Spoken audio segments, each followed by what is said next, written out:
Folks, we are live. Welcome to the Random Party Generator. Yes, the second live stream of the night on this channel. I know. With me, I'm Eric Tenkar. With me, holding the show with his shoulders, is none other than Rob Conley. We may get Greg. Greg apparently, I don't know. He put applesauce in his DOS computer or something. He effed his computer up. I don't know how. I don't ask how. That's why I stick to those evil Apple thingies. So it's hard to screw up. I can do it, but it's harder. So at the Well, Rob AI does not provide great computer care. no. Rob AI is not like Apple Care. Rob AI does not make house calls. And No, I do make house calls. I just don't make people house calls well, to you're not going people to who make a make fun house of me call. and turn my setting into sports drink. Well, you're not going to be getting out there to Georgia. So yeah, I don't think you're making this house call. Mhm. But folks, we are literally live. Quick reminder: the patron of the tavern, there's always room for more, is Zach Glazer.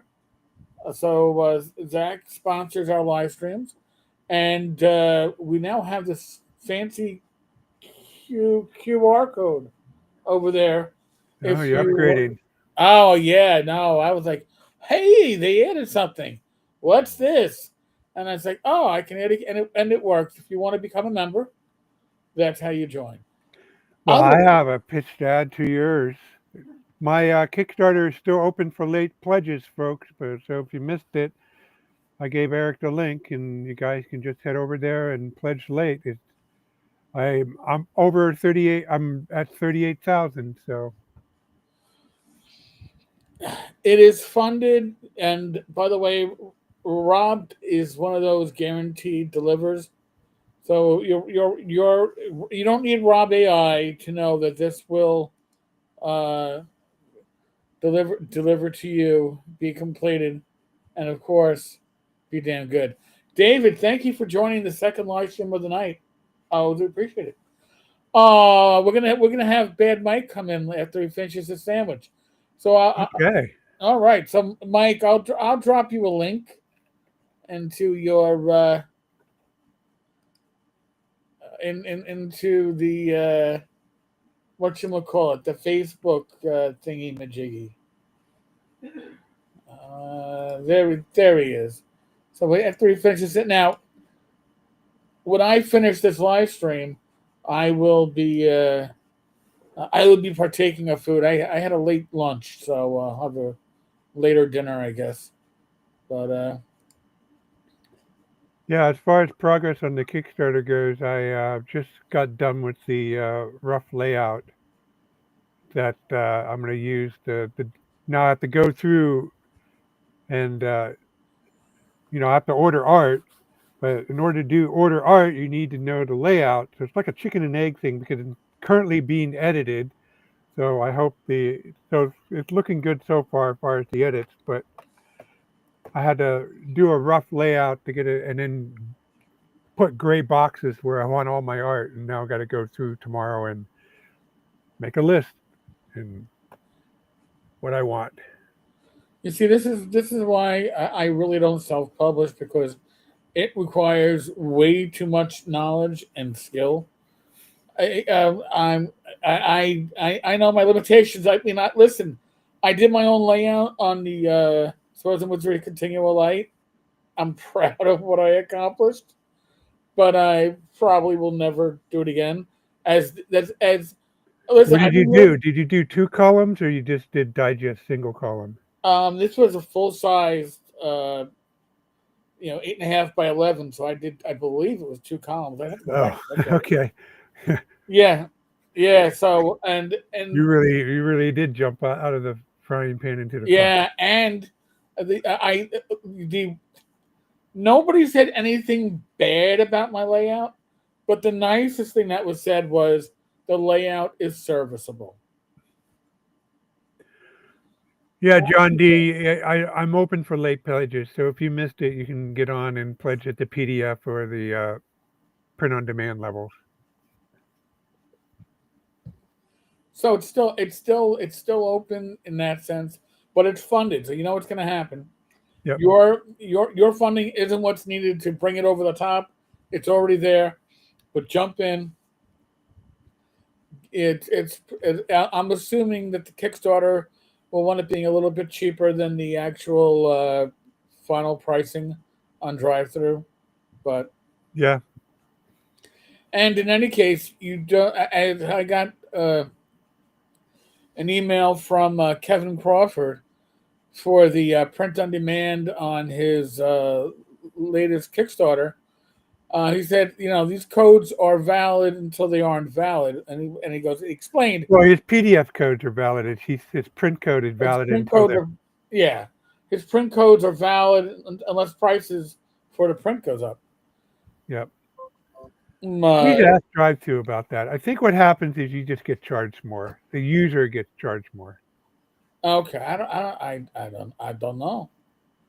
I mean, it's like when you order a book off of Drive-through, Huh? they have international facilities, Oh, and the costs are subtly different between the two.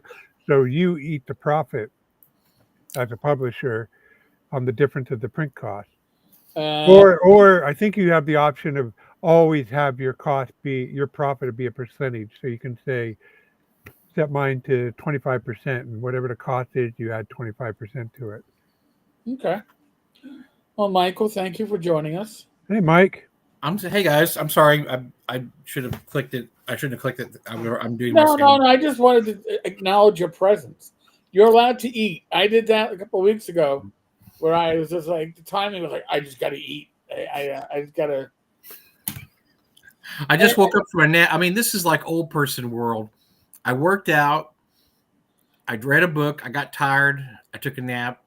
Well, actually, I went home, took a shower, then took a nap, and then woke up and eat. I mean, that's like the oldest old person thing I think I may have ever done in my life.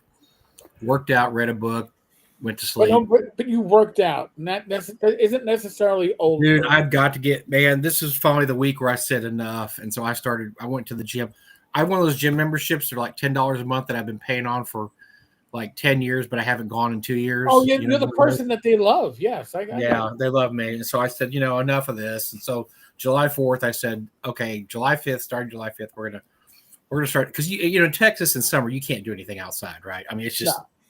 it's ludicrous. You can't walk it. You can get up at 6 in the morning, it's 90 degrees. So no, I've been doing my You exercise. get up at 4. It cools down at night. That's the oldest old man thing I've ever heard. Yeah, get up at 4:00. No. Gotta be in bed by 8, though.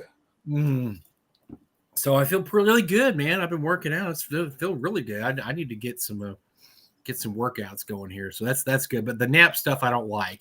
I don't know if it's just tiring me out so much. I have to take a nap every day. But this is the second day. I've been taking naps here and there, but only because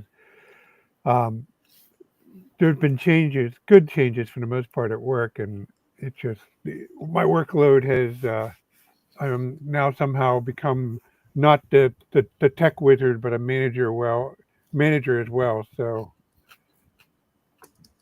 Rob, well. How long do you have before you retire, Rob? I mean, it's not that long, is it? I mean, I don't want to say you're an old man or anything, but I'm just thinking, 7 years. That's 67. What? Am I older than you? I don't think I'm older than you. Maybe I am. I'm not 60. I'm still 59. Okay, I am older than you. Okay, wow. I'll be Look 60 how youthful. by the end of the year. Youthful. Look, I look so youthful. You look very and then youthful. Rob looks old and grizzled, like he's a veteran of the D&D wars.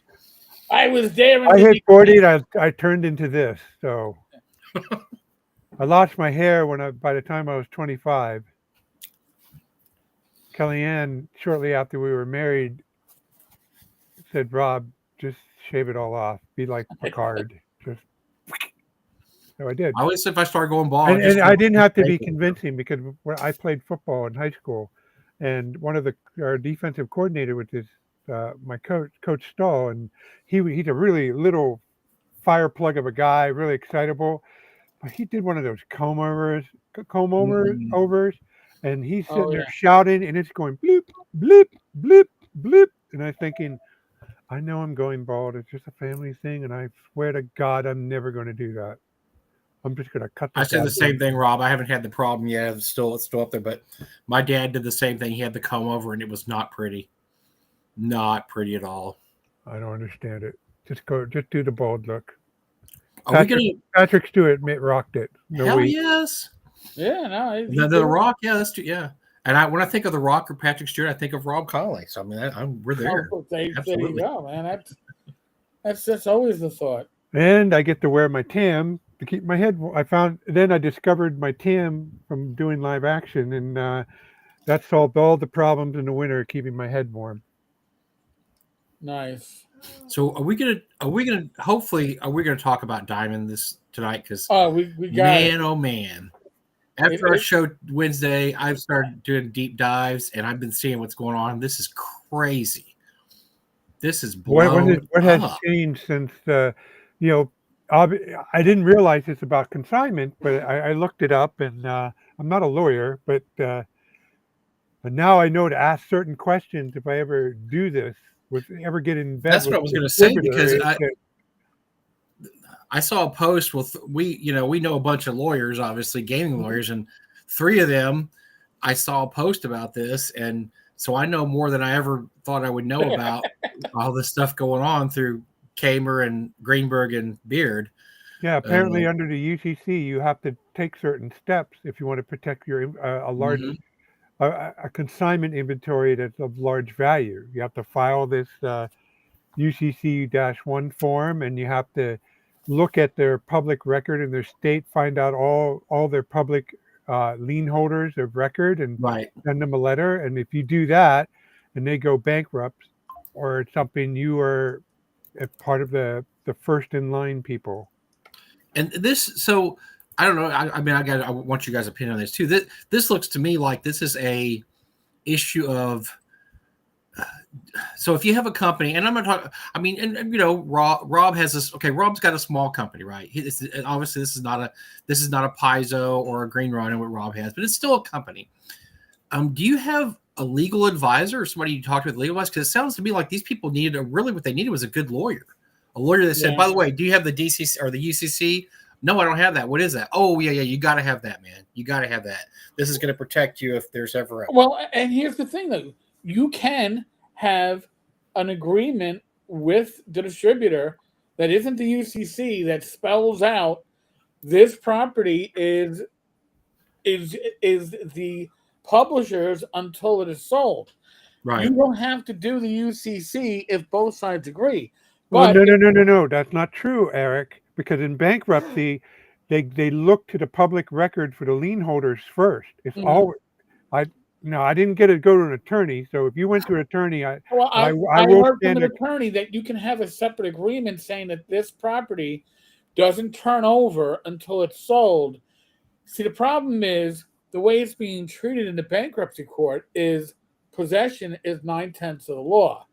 And the fact that Diamond is sitting on it is saying without this paperwork filed, and that paperwork has nothing to do with Diamond. It is Right. the publisher asserting their rights. But Bingo. if Yeah. they had a contract with Diamond specifically stating this product does not be is owned by Green Ronin until it is actually sold to a retailer, but that Diamond wasn't writing any of those contracts. Okay, but here's the thing, Eric. Hmm? I would, unless the lawyer is a bankruptcy lawyer, if next time you have somebody who knows bankruptcy law, ask them when the hammer falls, when they file for bankruptcy, what does the court do? Because everything I I've read, understand that private agreements like that is not a public record. The court only cares in prioritizing who's owed what, looking at the public record first. That's the people who own the mortgages, the liens, anything that's been filed on by the company that shows up on their financial record. They get first cut, then everybody else gets a proportion of what's left. no, but Rob, this is not part. This is saying that if there's a bankruptcy, this property is not owned by Diamond. It is still owned, but so it's not. This has nothing to do with priority It's something to go into court with to say, look, that they don't own my stuff. right. And that's what you want. And you want to be able to go to court and say, look, that they, by the way, all this other stuff, yes, that's all covered by bankruptcy, but my stuff isn't because I have this private agreement and it's something written down. And I think that's pretty much, if I understand correctly, what both Greenberg and Beard said in their post is that, that they needed something, and just something. They have something to show the bankruptcy court. Because the thing is, Diamond would have to agree to that contract, and these distributors don't agree to those contracts. They have a boilerplate, and that's it. Yeah, and apparently that was good enough for some people, which to me is mind-boggling, considering Diamond has a terrible reputation in the business, and it has for years. This isn't recently. They've had a horrible reputation for a long time because they were basically they had a stranglehold in the entire distribution industry with comic books. The Geppy organization, or whatever, it was like a mobster or something, like, hey, you're going to do business with us and nobody else. And so once Marvel and DC broke off because they were tired of having to deal with it, I think as an individual publisher, I might have looked at it and said, well, and plus they'd already declared, they had made a lot of indications they were going to declare bankruptcy. This was not a shocking surprise, right, Eric? I mean, there were stories about this for like a year, at least a year going on, that they're in big trouble. I invited Glenn to join us. Hey, Glenn. I'm pretty sure that bankruptcy law trumps private agreements like that. If you had so first of all, there's the UCC, the Uniform Code of Commerce, okay? And every state, now it's not law until the state enacts it, but most states enact it. And when you sign a consignment contract, the UCC had very specific provisions in it. And unfortunately, if your goods are in the guy's warehouse, it could be subject to seizure unless it's a public record that it's your goods. I guess, again, Rob, Mike and I have discussed this with lawyers that aren't necessarily bankruptcy lawyers, but they are pretty good lawyers, and they were looking into this. Now, they did say that, what do they call it? The bankruptcy trustee has the final say on whether or not to respect these contracts if there are separate ones. But again, in this case, there aren't any. When you have a bank, so hopefully nobody's had to go through bankruptcy. I have 20 years ago. And so when you do your bankruptcy, you appear in the court. It's open court. Anybody can show up. You could, if you want to kill a day, go to bankruptcy court, sit there and listen to everybody file their bankruptcies and then be depressed because you'll find out how bad the economy is. But you go in there and then your lawyer, says, okay, this person's this, here's their assets. Here's what they have. You have to have all your assets out there. The bankruptcy, the government person looks at it.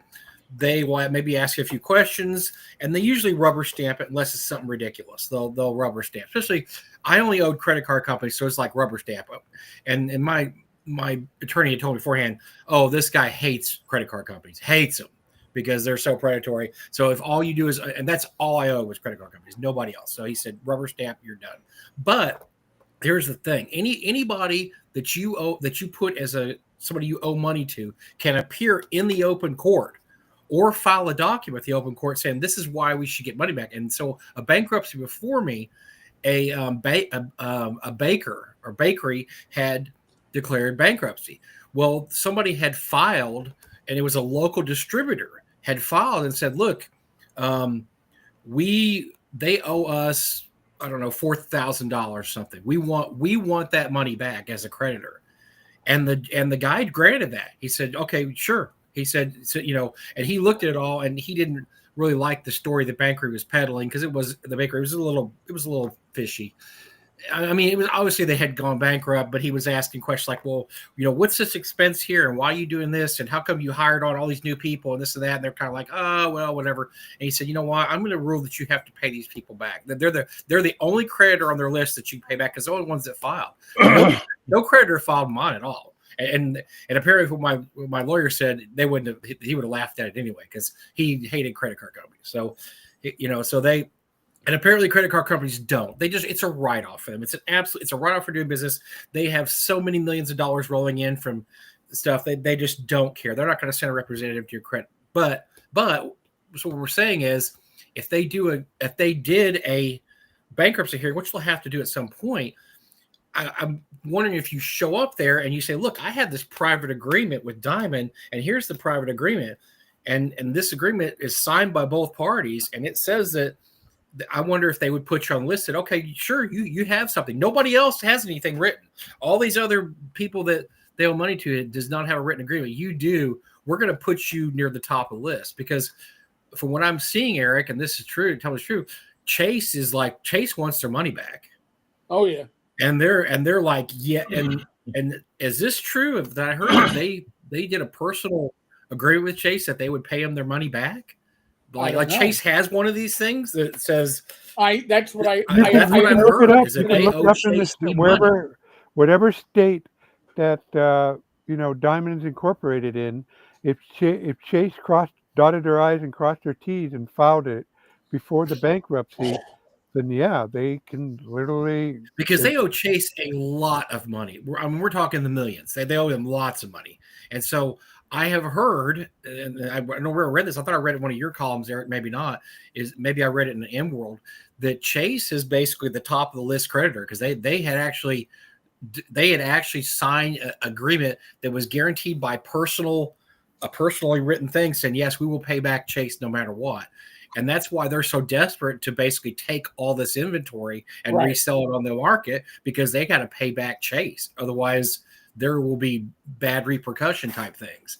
And so they did sign one of these agreements with Chase. But I'm just saying, so if ABC Comics said, hey, we have one of those too, we signed with it, I wonder if that moves you up the list from, well, you're probably not going to get your money back to like, okay, they only owe you ABC Comics, $8,000. Sure, we're going to put you up near the list. I don't know. I think what it is that no one has a personal guarantee or any kind of a contract like that other than the standard boilerplate. But obviously, Chase, when they gave Diamond money to keep them from going under prior when they had funding issues, got a guarantee that and that means Chase knew they were investing money in something that was a bit fugazi. They knew there was high risk, and they were like, listen, if you go under, we want it in writing that we're at the top of the list of your creditors. And that's apparently what they got. I've seen those articles too. I don't think I actually mentioned that in any of the videos, but I do remember reading that. Well, if the value they owe Chase exceeds everything they have, then there's going to be a lot of people. I guess Chase is if they're first in line, nobody's getting anything, Rob. Nobody's getting anything. Don't get anything left over. Yeah, it's game over, and your stuff's gone. And for what I'm seeing, I've seen some really, really ridiculous speculation on the internet, and Eric has too, from people who are not lawyers, who don't know what's going on. They're just like, well, I can't believe that Diamond's stealing all their stock like this, and they just need a good lawyer. And like, no, we've seen 3 good lawyers post about this online. They've all said you're screwed. You're screwed because you didn't have this UCC form or some kind of agreement. So no, you're screwed. Why were you arguing with me earlier? What now? You guys were telling me that I was wrong, and that's what I've been saying. That without the proper paperwork, without making it public. But Rob, we're saying that there could have been an additional contract. Nobody has an additional contract, Rob. That's what we're saying. Nobody bothered to get additional contract. Yeah. So UCC would have saved you, but also some agreement with him when you gave him their inventory that said, look, or consignment stuff. By the way, if something happens, you have to return our consignment stuff. Right. Nobody had that either. Nobody had anything. Okay. Well, I think the thing that's being missed here is whether it's public record or not. Could be. It could be. That's a critical thing from everything I've read about bankruptcy court. They consider what's in the public record first, and then they would consider formal. Right. Well, like I said, Rob, and I said this earlier, the lawyers that we've spoken to said if you had this additional contract, it could be considered by the court. Wouldn't be a guarantee, but the court could consider it. But they don't have it. And now here's the other thing. Green Ronin says what was it technically on a technicality? This isn't a technicality. The situation is this is happening because Diamond is in a legal position to do it, technically or not. If they weren't in a position to do it, it wouldn't be happening. If they didn't have the law behind them, they all these companies wouldn't be screwed. So, I mean, the only company that may have escaped this was Goodman Games because he saw the writing on the wall when they stopped shipping stuff back upon request, and he sent trucks to pick up the Goodman Games stock that was at the warehouse. So, because that is another option. Also, you can, if you're able to pick up the stuff physically, which I'm sure a lot of publishers aren't. They're absolutely not able to. I mean, I don't know where you have to find the Diamond distribution center that has your stuff, and you'd have to rent a semi and then drive the semi out there. And look, if you look at the names on the list there's a lot of names that you're just like question mark over your head because they're small mom and pop comic. Wait, Bad Mike. It's really sad. Hey, Greg, that would be $554. I saw you log into Rob AI. Oh no! For the Greg Care. I'm on a laptop. I think I burned out my motherboard. Actually, I had taken my video card out. My daughter's building her own tower, and there was a problem with the video card. So I took out my video card to like test it in her system just to make sure that if it was the video card, there was a problem. And when I put my video card back in mine, I think I put one of the little like power pins on the wrong thing. And that would do it, Greg. Blew it out. So tomorrow is going to be one of those super fun days of motherboarding. Looking better forward than to waterboarding. And prime days are over. Exactly. Oh, actually, no, Greg. I think you got 3 more hours to find that sweet motherboard and order it for a discount. Well, that sucks, but it is what it is. So I take it your computer won't boot even on the motherboard video? Yeah, I've tried it won't even it has LEDs in the chip and the RAM and everything on the motherboard, and they're not even lighting up. So I think I fried it.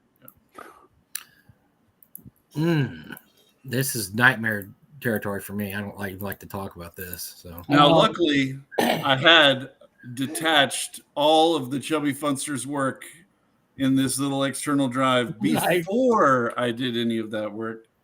So there will be no files being lost anywhere. But good job. Yeah, back it all up. I only use the hard drive for very temporary stuff. Everything goes to my external. I have it in 3 spots. I have one of those on my hard drive and on Google Drive. So somebody says Roll for Comment is issuing a legal objection for inventory. Was this because of an agreement they signed, or they just tried? No. It was delivered after they went into bankruptcy. So see, now that's interesting. I saw this, and this is interesting also. But I don't know. Once again, did they have any? I mean, this is just a mess, man. Did they have anything signed, or is this just this is ethically, and they should have not taken our stuff if they were right? Technically, bankruptcy is like a timestamp. You declare bankruptcy. Boom. All right, it's declared, and it's what's before the bankruptcy and what's after the bankruptcy. So yeah, but that still means that Roll for Combat is going to lose inventory that was there delivered before. And you still need a lawyer. You still need a lawyer. And look, this, if nothing else, this is a warning for all the chubby funsters and Rob Collies and out in the world. Is that have a legal person if you have a distributor, which I don't think you guys do really, so you don't have to worry about this. And I won't ever have a distributor. Good job. But is that you need to have a lawyer look over the paperwork and say, you should really do this, and this, because this has caught so many companies. I mean, look at some of the companies on the list. Dark Horse Comics, surely they knew to follow UCC. They've been around for 30, 40 years. I mean, these are not companies that just popped up. Image Comics has been around since the 90s.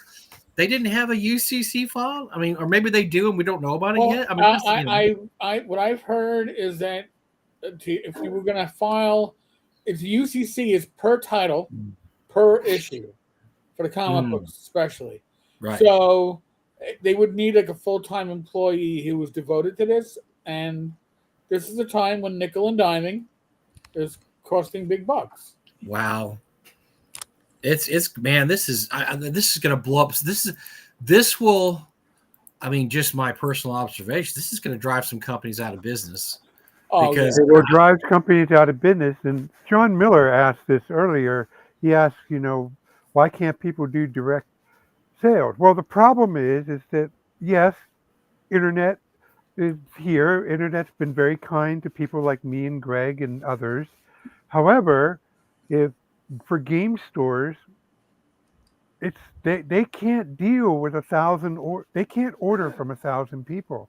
They need to. They need you're somebody. absolutely correct. They need a half a dozen people they can order from at most. Otherwise, for them, they would have to have that full-time person just to do all the ordering, and they don't. A lot of these stores don't have that kind of margin, and so there's still a world of brick and mortar parallel to the internet. And I know Frog Games had ACD distributors because we had done, or Frog Games had done some individual marketing to local game stores, but it is exhausted to that on a piece by piece basis because you're only dealing with the one game store and you're saying, look, would you like to carry some of my stuff? When you go with these big distributors, they do all the work for you. They get your work in all these stores all across the United States. They tell you, well, here's our network and we do this.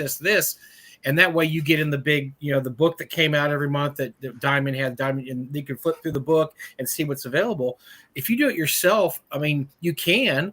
And for somebody like, like Greg or Rob, that's probably, I mean, Greg could go down to his local store down the street and say, hey, would you like to carry some Chubby Funster stuff? And they can say, yeah, sure, whatever. And they could do a deal. And that's probably all. I mean, Greg does enough on drive-through that he doesn't need to run out there. And same with you, Rob.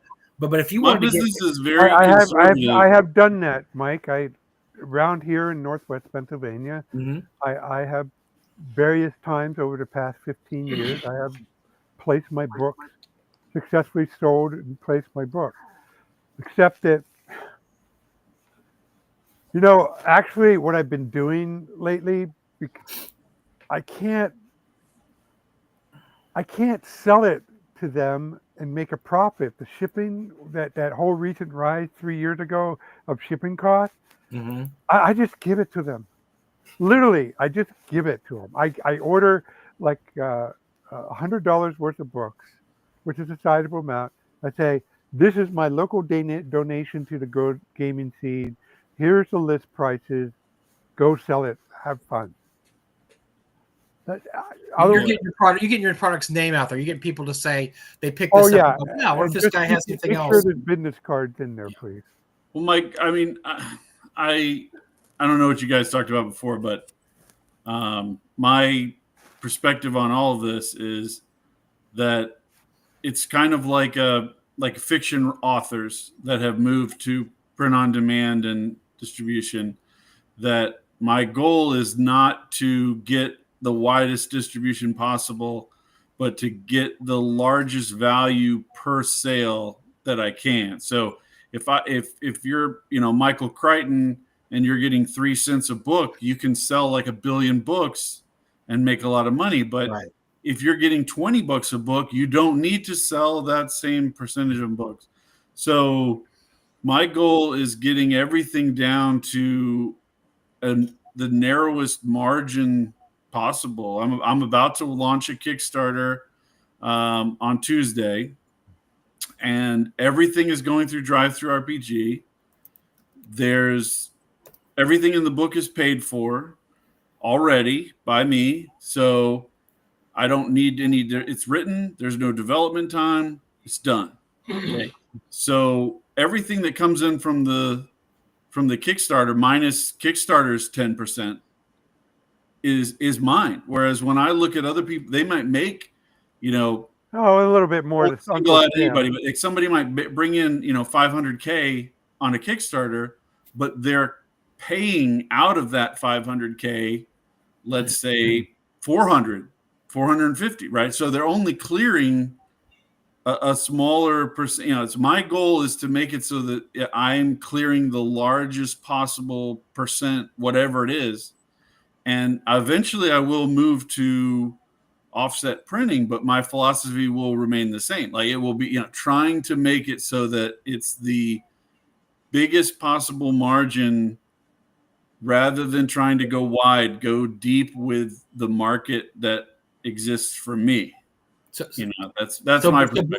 I was just going to bring this up. Blue read my mind because this is a guy I was going to bring up, Hugh Howey. Hugh Howey is the author of a series called Silo, and you may have seen that there's a now cable series about Silo. It's a great. I'm a fan of Hugh Howey's book. So Hugh Howey, he basically wrote his book and offered it on Amazon. No publisher, no agent at first, no middleman, nothing. He just said, here it is. I'm going to sell chapter by chapter my book on Amazon. And once all the chapters were available in Silo, he marketed it and put it in one book. Then he did the second book, which was Shift. And they're all the same universe. And the same thing. And so he became so rich and powerful just doing this without getting anyone else involved that the publishing companies came to him and begged him, please come with us. We will pay you this much. And he resisted them for a long time, just said, I'm doing fine. I'm great. I have no middleman here. I have no contracts. I get no advances. I just make the money and it goes all 100% in my pocket. And eventually he did make some deals, but he made very advantageous deals with publishing companies, not the ones like you were talking about, Crichton gets 3 cents a book. He's like, nah, we ain't doing that. Otherwise, I'm just going to stay on Amazon. I'm not doing it. I'm just going to do this. From my understanding, Andy Weir did the same thing. Andy Weir, yes, the Martian. He wasn't quite as resistant as Hugh Howey because I think he knew there was some possibility of movie deals and he really wanted to see his stuff. But I mean, even with that, Hugh Howey, I mean, he has some. I mean, he's got a movie deal. Well, not a movie deal, but a TV show deal. I think it's 2 seasons in now because it's a great idea. But there are guys, if you're willing to put into work, like Chubby just said, or guys like Weir or Howey, you can make a crap load of money and not have to bend to the whims. You always see that the trope is that, the guy gets a big, what's the trope? The movie, the rom-com trope where the guy got a big advance on his second book, but now he has writer's block and can't write it. Yep. And the company's coming around going, hey man, we gave you $1 million. Where's our stuff? You don't have to worry about that shit. You can have writer's block the rest of your life because you don't get any advances. You don't owe anybody anything. You're just making what you make off the internet. And these guys managed to monetize that perfectly. Just remember, yes, the current economic internet economy we have is very good for its low barriers, but there are consequences, one of which, and this is the part that leaves people in the dust, is you got to be kind of a Renaissance guy to make a real go for it. Because Hugh Howey, Andy Weir, myself, Greg, and others, we lay out our stuff. We do a lot of this stuff that a lot of people don't really feel like they can learn, or they want to learn. Some people just want to write. They don't want to deal with the layout. They don't want to deal with the promotion. Yeah. But Rob, I totally get what you're saying, but I might say, I just want to, do gardening.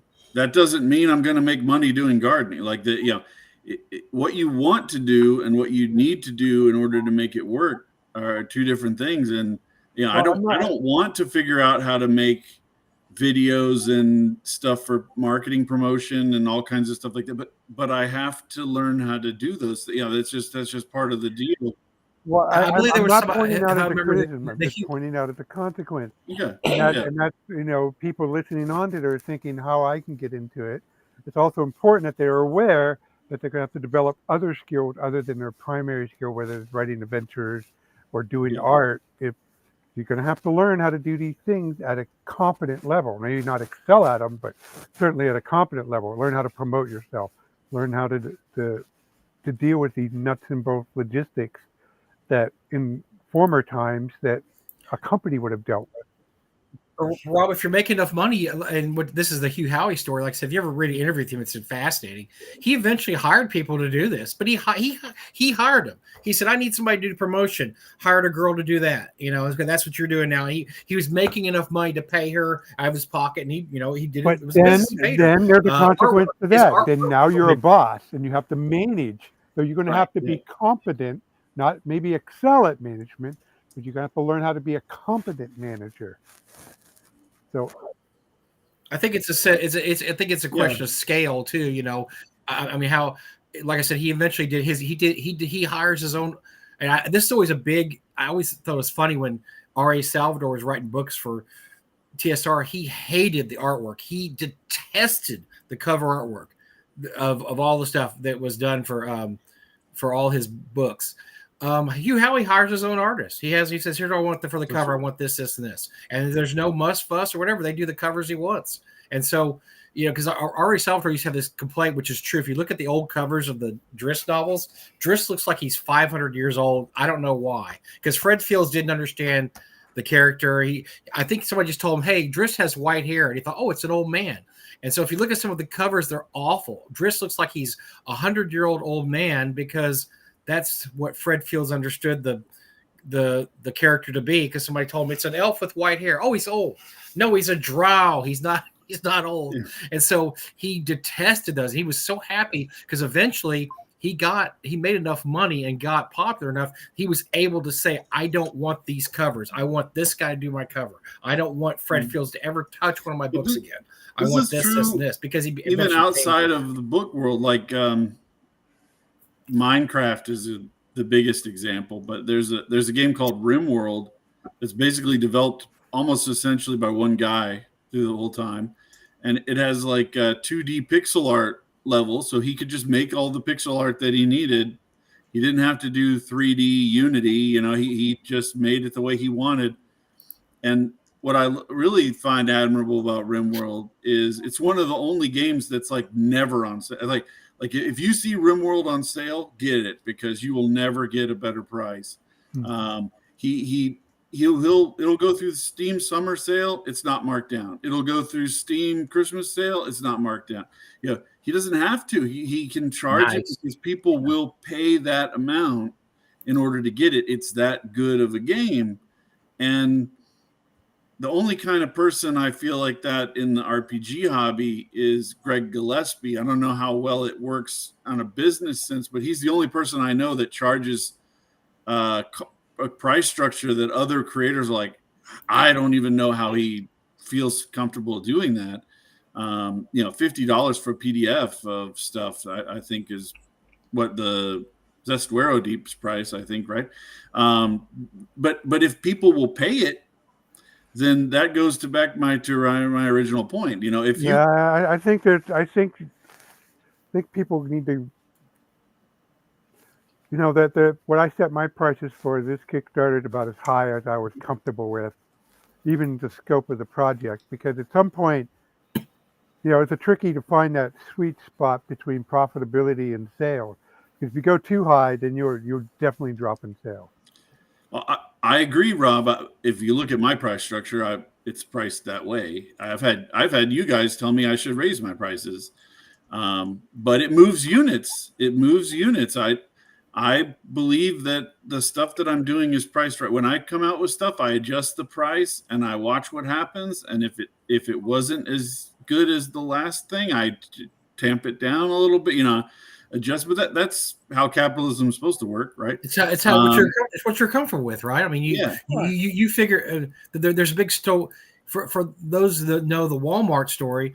So Walmart's both a blessing and a curse for retailers, because especially small retailers, because one of the things people always talk about is, man, I want to get my product into Walmart and be in front of everybody. The problem with getting your product into Walmart is that you don't control it once it gets into Walmart at one bit. You don't control the pricing.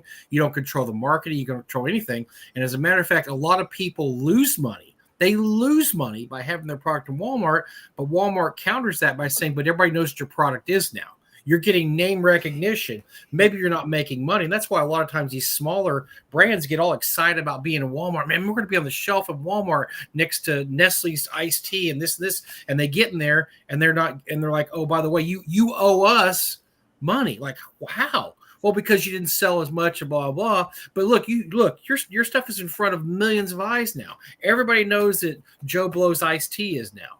And then they're saying like, well, yeah, but does that make up the fact we're not making money from the Walmart deal? And so they're giving up control to get this national exposure, which, you know, I mean, I guess if that's what you want, that's good, right? I mean, everybody knows who Joe Blow's iced tea is. And then later off, you can cancel your Walmart deal and leave Walmart and then try to sell on your own. But you also have no control over your product in any way, shape, or form. No control over price, marketing, where it's put in the store, any of that. So it's always a trade-off, and you know, that's what I think is cool about smaller guys like, you know, like Rob and Greg, is that you guys control every aspect of it. You guys are okay. I wanted to talk to something that Blue said in the chat real quick. He talked about keeping your day job.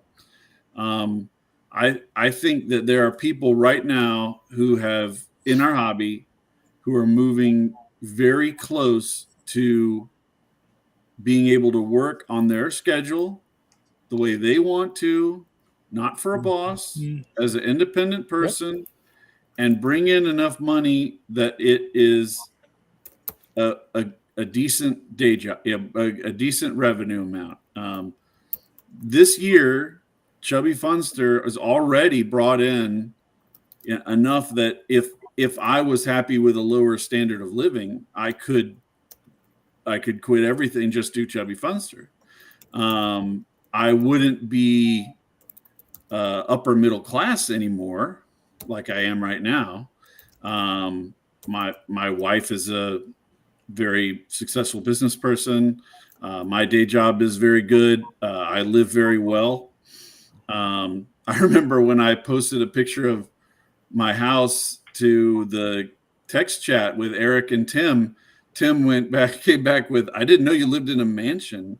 I don't live in a mansion. I want to just clarify that, but you know, how many bedrooms and bathrooms? His servant lives in a mansion. He doesn't. His servant does. I live in I live very nicely. Now, if I wanted to just be Chubby Funster, I couldn't live that well. Maybe in 2 or 3 years, though, that will not be the case. You know, if Rob could get to the point where he was bringing in $100K from all of his gaming stuff from Bat in the Attic, I'm sure that would really change his calculus about whatever it is. You know, same for me. Like, if you're able to bring in like a serious amount of money, that will change your day job calculation. But it takes time and it takes dedication. You have to have regular publishing. You can't publish a book and then wait 2 years and then publish another. Like, you need to be seriously hustling. Therein lies my problem, Greg. Yeah, I wasn't trying to pick on you, Rob. Apparently I'm on an every other year schedule, so I'm trying to beat that this year. So we'll see how we do. There's a guy named Gary Vaynerchuk who was there at kind of the beginning of the TED Talk boom. And he talked about how, like, you know, you could set up an ad revenue like blogging and stuff if you were really good in a particular niche and just have that be your job. I remember in one of his talks, he talked about some guy who just loved New York City street food.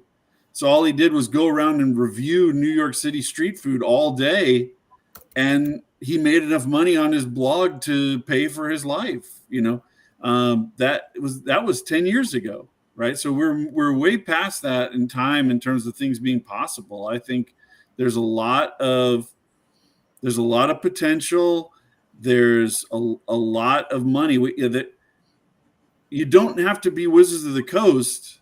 If Wizards of the Coast made $100,000 in 1 year, they'd be devastated. But if an independent RPG person made $100,000 in 1 year, they'd be one of the most successful indies in the industry. Like, you know, I mean, like, the idea is you don't need to bring in 2 million. You need to be able to bring in consistently a good. Well, let's do the math. Suppose you every quarter you have an audience of 500, maybe not the same 500 every time, but every every quarter, you release a product for $30. You have an audience of 500, so that's $15,000 of income. Of course, you're going to have expenses, but multiply that by 4 quarters. That's 60 grand a year. That's some serious money. And if you have, say, $15,000 in expenses to make that, then you're clearing 45 grand a year, and 500 people spending $30 4 times a year on your product doesn't sound like a particularly Yep, that's what onerous I'm talking goal about. to achieve. Well, some people do. I mean, people do that. I mean, I know people Yeah. that do that. And they do. That's what they rely. They do that. Or 20 years ago, I quit. I had a corporate job that I quit to sell stuff on eBay because my wife was doing really well. She was making a lot of money. She's the breadwinner in the family, and our deal was you pay these bills, I'll pay these bills, and you can stay at home. And staying at home was advantageous because at the time my daughter had a baby and wasn't married, and I could help with that, which I did. I helped raise him for 7 years, and and about the only thing I had to give up that I hated was I had a company car, man. That sucked. I was driving a beat up pickup truck without air conditioning for 2 years in Texas. It was awful. But I mean, that was really the only thing I missed was the company car. Other than that, I was willing to take the pay cut just to stay at home and not to deal with the corporate world, which is horrible. I mean, it's just, and so that was a choice. That's a choice of you. And everybody, I mean, not everybody has that choice. Not everybody can do that.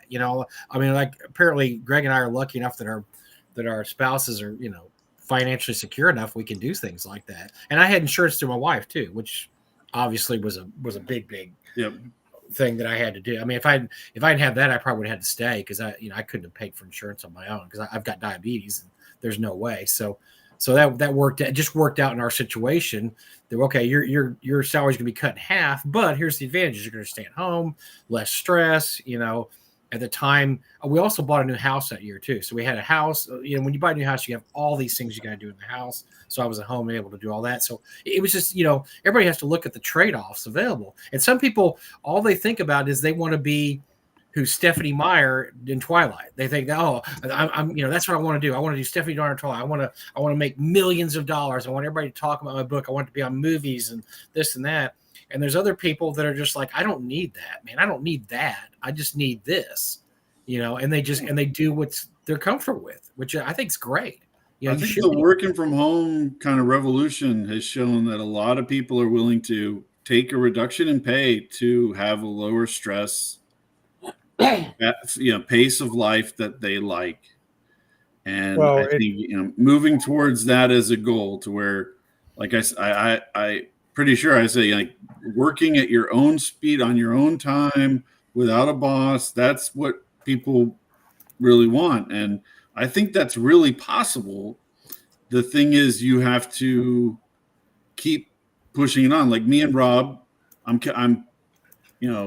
putting us at the same level. I don't know who that's better for, but saying that we're at the same level, we need you're more of a production machine than I, Greg. So you're reaping the rewards faster than I am, which is okay. But I'm just saying, just remember, my last Kickstarter was in December of 2023.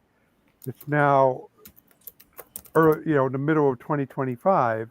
So in that time period, how many things did you release that are all selling quite nicely for you? I've had 12 major titles since 2023. So yeah, I'm sure my How to Make a Fantasy Sandbox is keeping up with one of your titles, but there's only one. And so, yeah, that's the thing. But I accept that I write slow. I can't. Yeah, no judgments. Without turning out crap, and I'm not. Well, turn out crap. Everybody has their own pace, right? I mean, Eric hasn't written shit in all that time. No, I haven't done. I haven't written it. Hey, whoa.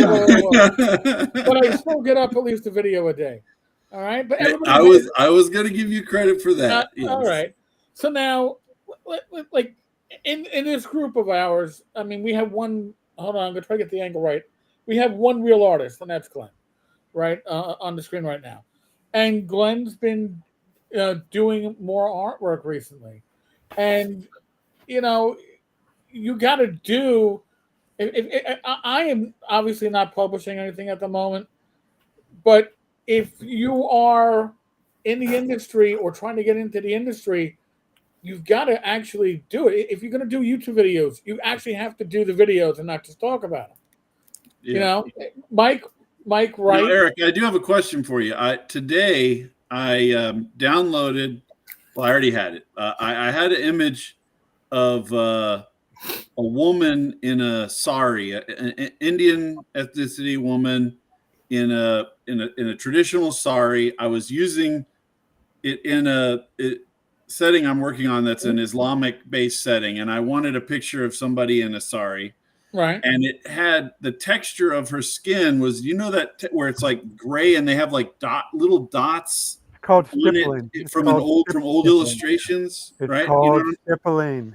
Okay, stippling. And I opened that up in Photoshop and I hand removed all of the stippling and reshaped the art to make it so that it didn't look like she was covered in dots. Right. And then I saved it. I kind of shadow darked it up and made it a little bit darker lines than it was in the original public domain image. And then I put it in a book. Does that count as being an artist? More than I am. Okay. I will say that. Now, Glenn has been doing here. Glenn, I'm gonna give you the screen for a little bit here. Oh, yeah, that's nice. Glenn, and now a lot of Glenn stuff, by the way, folks, you can grab on shirts, but this. Oh, wait a minute. Show me that castle again. I don't see any gangsters in these images. I was expecting to I'm a see. little light on gangsters. I was expecting to see Model Ts and Thompson machine guns and stuff. They're monsters. Yeah, it's looking I good. like drawing monsters. Yeah, I just started drawing, like stuff for gangbusters and other stuff, and I just like threw it into I got this little paper portfolios. I just threw it into, and like last year I opened it up, and said, "God, who did all this artwork?" Whatever you want to do, you've got to actually. Oh, hold on a second. Hold on, put it back up, Glenn. You were on full screen. There's it. Whoa, there we go. That's what I like to see. That is awesome. If you're not working your craft, you're not going to get better at it, and you're not going to be able to actually. I don't know. I guess for some people, monetize is an evil word, but it isn't an evil word if it allows you to continue with your craft. You got to get it to pay for itself. Yeah, that's right. But a lot of times that means working, and that means marketing yourself. And a lot of people aren't comfortable with that, or they don't know. I know some really good artists that don't market themselves very well because they just don't. That's just not something they're good at, you know. And Glenn, I think it's awesome that Glenn is now starting to do T-shirts and caps and all the cool stuff he does because his art deserves to be seen by more people. And it's Oh, here's one that Rob should know. Oh yeah, I know it. I know it well. Where is it? Oh, that was a good one. Well, if only somebody who had like a tavern or something where people could meet. If only that kind of guy would put together like an OSR artists database with like a few sample images for each artist to show what their style is like and where to contact those people so he could be an effective community resource. So you're saying that can you show me the have me on the screen there, Eric? Yep. For a second. So yeah, I saw that, and I realized I got the other one here too. Continue the tradition of having a bit of a cartoon joke in your rule book. So, and Glenn was showing those two pictures. So very cool. Oh man. Yeah. So again, appreciate it. And I'll later this year I'll probably be hitting you for another set. Sure. That's an awesome piece. See, my problem is I don't like to hustle. And I think that's a lot of people. And that's your right. I mean, you don't have if you don't want to, you don't have to. It's just that if you can and you know how to do it, look, I was, I told my wife, I said, when I quit my corporate job, I said, look, I've been doing this on the side for years. I can do it, That's but one some of my people just can't do it. Yeah, They it's just can't. And you got to know your limitations, right? You got to know that, like, this is just not something I'm good at. Well, Not my good at promotion. limitation is I'm lazy. Well, that's one way of putting it. And Can't that's get up perfectly off my valid. ass. That's perfectly Honor- valid. Yeah. I was listening to all the stuff you guys were talking about the bankruptcy and everything, and all I could think of was, wow, I'm going to find some sweet mutants and mastermind stuff at Ollie's.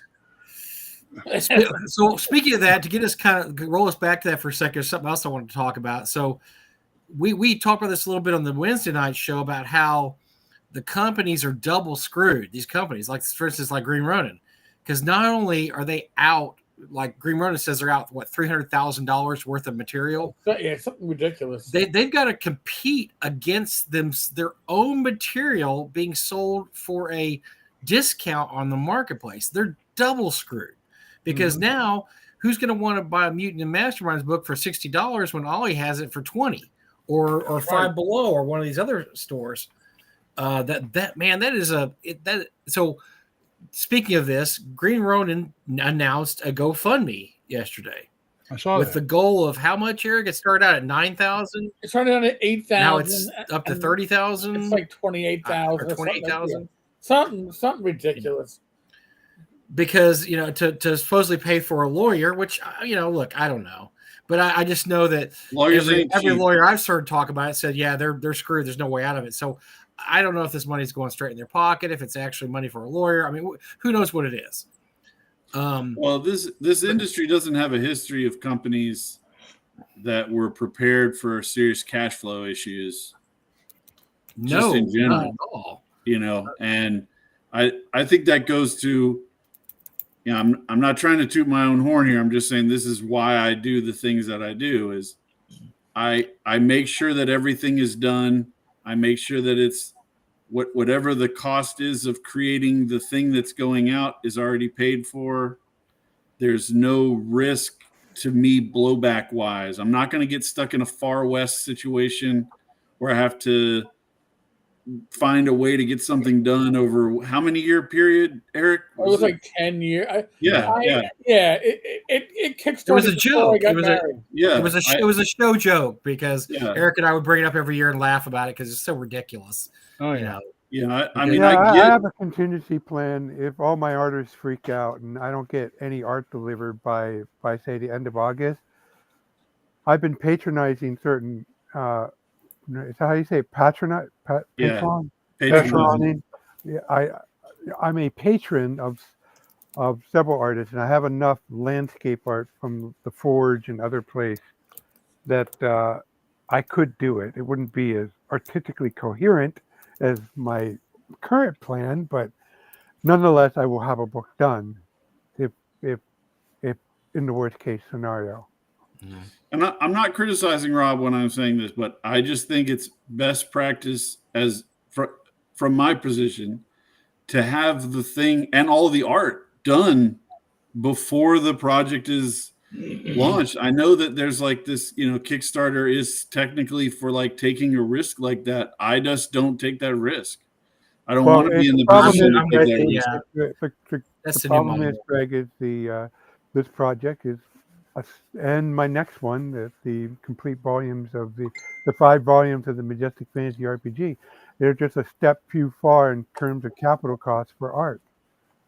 I mean, I can't. Well, you're rolling in the dough now, Well, that's the whole. Yeah. I mean, that's the whole evolution of Kickstarter, right? It used to be, I have this great idea, give me money for this great idea, and then people got burned right and left, and now it's. Here's what I've got done already. I've already got the artwork. I've got the layout. I got this. I really just need money for printing costs. That's what Kickstarter's turned into. It's helped me print my book, not help me write and be amused and this and that, because we got burned way too much on that. And that's what I'm feeling like I'm doing. Rather than asking for the cost to print the book, which is covered by print on demand, I'm asking for the cost for the freaking art, the part that I can't, fund completely out of my own pocket.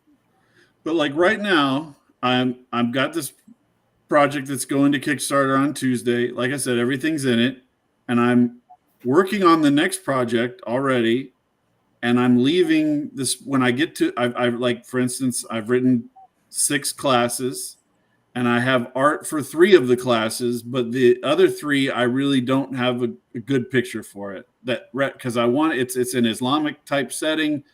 You know, I have a picture of a knight that looks like it would fit in this, but it needs to look like a Saracen, right? So I'm going to commission that art now, and by the time the book is done, I'll have it back.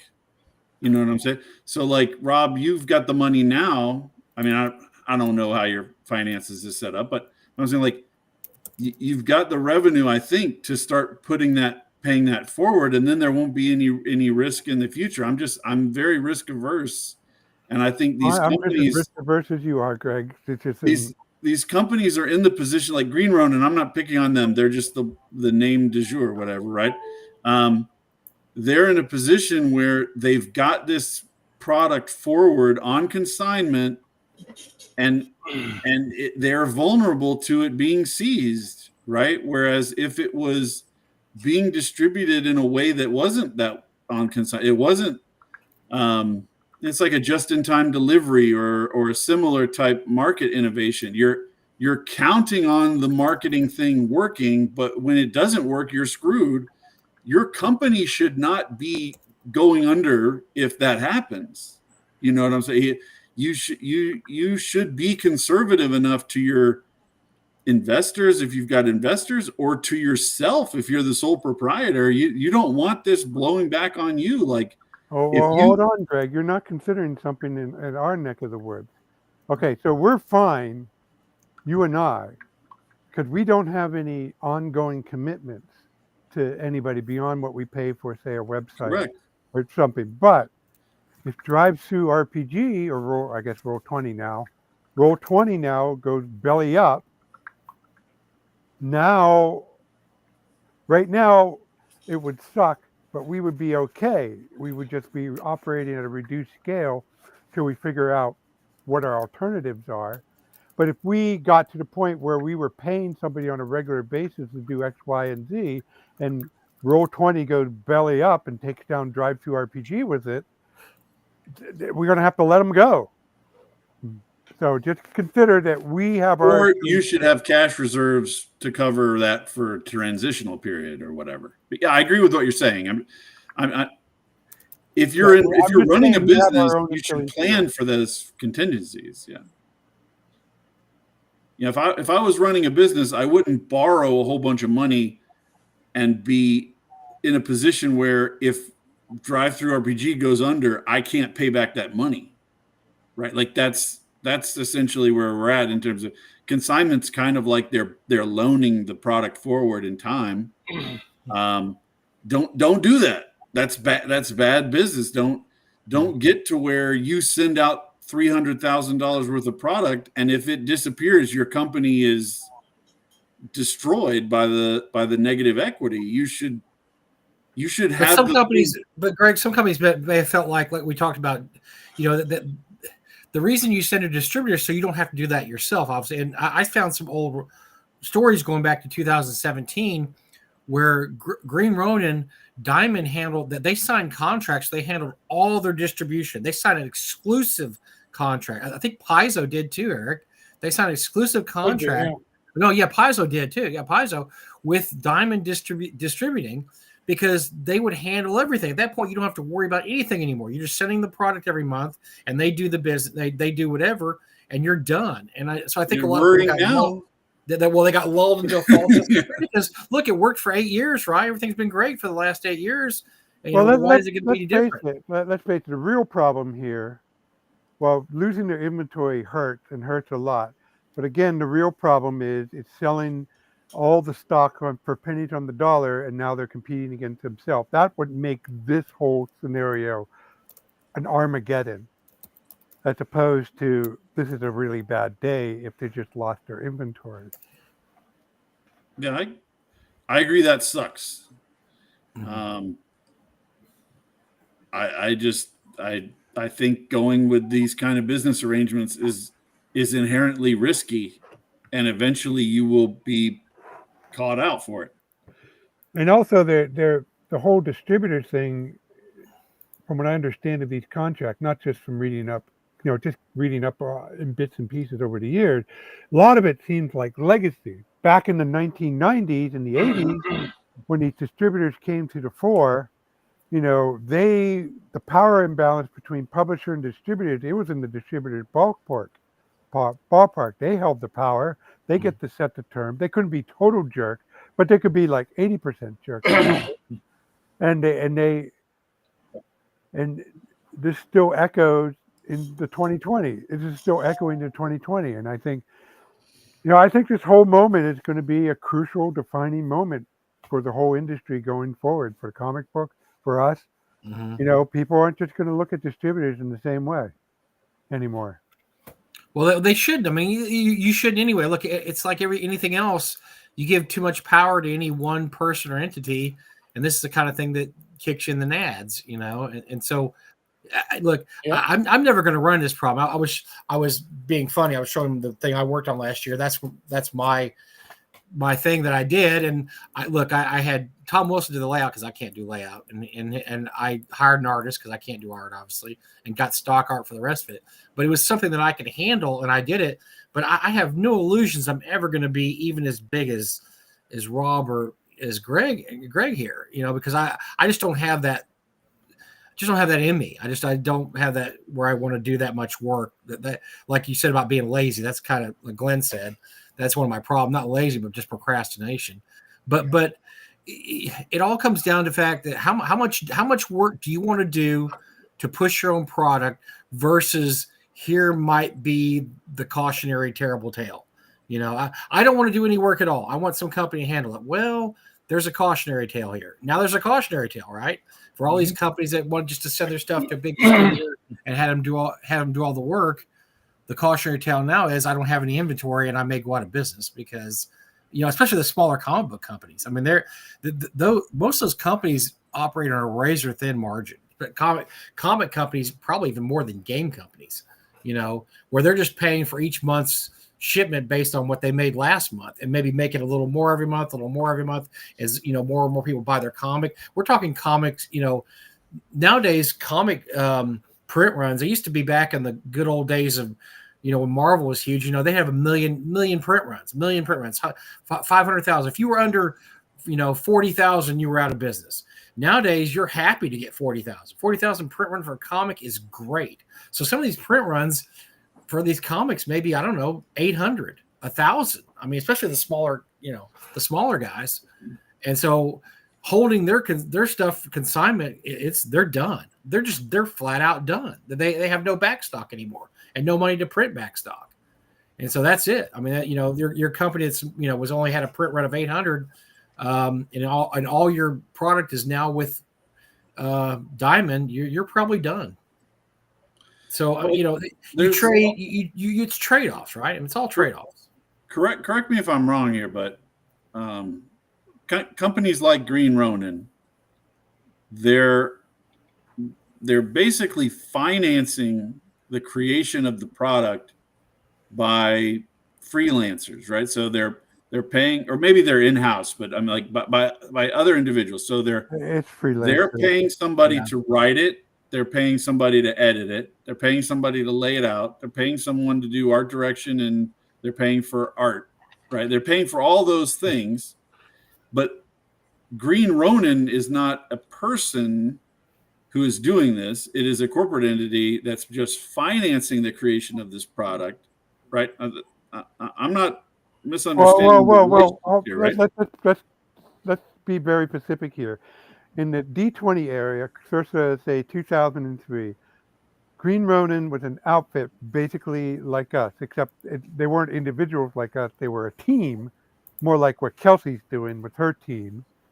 And they had a team, and they did very well as a team, and they developed enough capital so they're able to go after licenses like The Expanse and other stuff. And that brings us basically to the present day. Now they're doing what you're describing, Greg. But just remember, they started out like a. Yeah, I'm not judging them. I'm just trying to make sure I understand the way that it's working. Like, so Chris Promise is the guy in Green Ronin, right? Like he's not writing the book. He's not doing a key part of the book the way that me and Rob or other independent people are doing, right? I just want to make sure I'm right about that. Right. No, yeah, he's not the author anymore. Yeah, okay.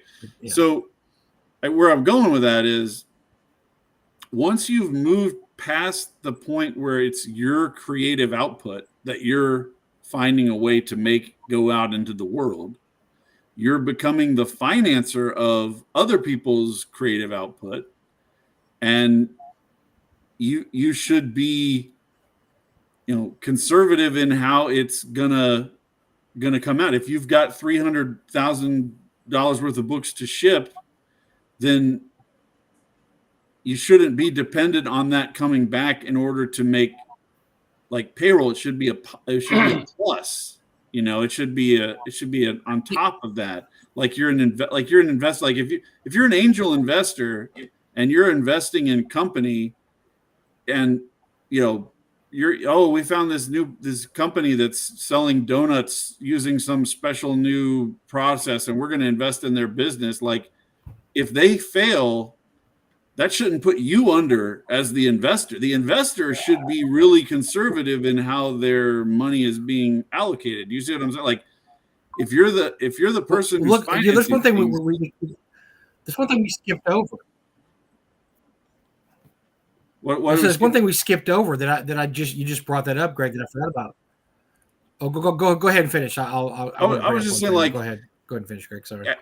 They've ceased being the producer in a sense, and they're the investing. They're the finance arm, and the finance arm should be redundant. The insurance companies or big hedge, like they're not counting on any particular deal to go on. Like they're very redundant and conservative in their investments. I just feel like if you've moved into that point of view where you don't want to end up like TSR, well, where hold you're on, rolling products forward that you have to sell that product or else you're hosed. I mean, that's just. Well, real quick, let me bring up something real quick that we also kind of overlooked. One of the big advantages of distributorship like this is you don't have to store your inventory. And that's why a lot of these companies do that, because your inventory you don't have to have a warehouse anymore. Frog Gun Games had a warehouse because we didn't have a distributor for the longest time. And so, which ended up being a good thing. Because everything's at the warehouse, we don't have to worry about this kind of thing ever happening. We don't have any product to take. So a lot of these people, especially Paizo, I would think that they have God knows how much materials. And a lot of the comic book companies, they have nowhere to store this stuff. And that would be a whole other expense, basically buying and building a warehouse, then having somebody have to work the warehouse and having to store everything in the warehouse. Everything's just to store to the distributor. And so that's another thing that you need to look at also. They're using the fact they use Diamond as, look, we haven't had to pay warehouse rent for 8 years or 7 years or however long. And that's a huge expense. Mike is absolutely right, Greg. What you're not considering is you and I operate right now in the world of the digital. I know we have print on demand, but it's literally print on demand. It's a digital. We send a digital order somewhere, and it gets printed, and that's the only time the physical product magically appears. But the moment you deal with physical product that has a permanent, like a print run, something that you have to store and manage and maintain, then you get into this whole world where maybe not everything that used to be back in the day comes to apply, but it's a lot still applied. I work in manufacturing. There's a lot of stuff we're doing that's very old school because we're a manufacturer. We have to order into steel. We have to, store the stuff after we fabricate the part, and then we have to have the space, the physical space, to store, put it together into the final piece of machinery. And then there's only so many orders we can handle at one time because we only have one space, so much space to store the machine before we ship it out. Then we have to arrange shipment. But I think the marketing's changing, Rob, because the market is moving more towards a print-on-demand model because that's just more efficient. And I know, for instance, I mean, all I know is Frog Out Games. So I'll just tell you, Frog Out Games, the reason they did so many Kickstarters over the years and so many Indiegogos is because you have an exact order. Instead of having to guess, like, I think this will, I mean, that's what it used to be back in the old days. How many Rapid Ethics are we going to sell? I don't know. You'd have these charts and you'd have financials. You try to figure out, I think we'll sell, 4,000 copies. And you just have to guess. Then you print that much. And a lot of times you overprint it. And like, great, what are we going to do with an extra, 1,000 copies of Rapid Ethic? Well, it goes in the warehouse. Now you're paying. Now it's costing you money every month because it's taking up storage space. As we move farther and farther into a print-on-demand world, you won't have to worry about that. You'll just say, "Well, I understand that, but and you can do it. Where you're split. missing, You though, can do both. what you're missing is, okay, there's still people with game stores out there. There's people who still want to order products, and if you want to service that market, and you can make a profit at it, it's possible to still make a profit at it. But then once you start doing that route, then that would lead to certain consequences that lead to having to adopt old school method, because that's the way you deal with game store. And but are you, but the thing with game stores, Rob, is that they, besides the fact that they're a dying breed, they need to make a profit, and the majority of them only want to sell what is hot, and they don't want to go for indie games. They don't want to go for third party sellers. So for indie games, third party sellers, the OSR, you're probably best off going direct. I'm not saying that you can't, but even the complete strategist, aside from maybe Castles and Crusades and DCC RPG, you're not going to find much in the way of OSR games, because even though there's some great stuff out there, because they're not going to turn it over quickly, and games that sit on the shelf are dead. They're not making a profit.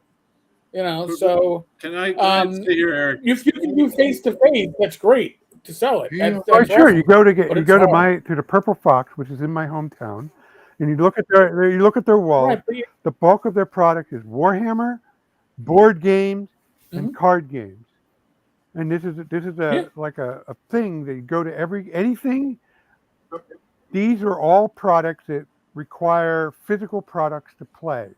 Their physical, their appeal is the physical, and moving miniatures, playing cards, or playing a board. And with RPGs, we can live in a print on demand world. But I'm not arguing which is better. I'm just saying, if you want to deal with the physical world, then warehousing and shipping and having a staff to take care of that. Now these are the consequences going to ride along. Just like if you quit your day job, you're going to have to find health care. You're going to have to figure out how to pay, even if you're just paying yourself, you're going to have to figure out how to pay payroll taxes and all that stuff. It's just a consequence of where you take your business. Yeah, Rob, the way you were talking about it earlier, like to put it in the metalworking sphere, you in an earlier time period, right? You would have had enough steel or whatever metal you're working with being delivered to create a buffer, so that if you had a disruption in shipments, you would still have steel on hand to work for a few days until you got more steel.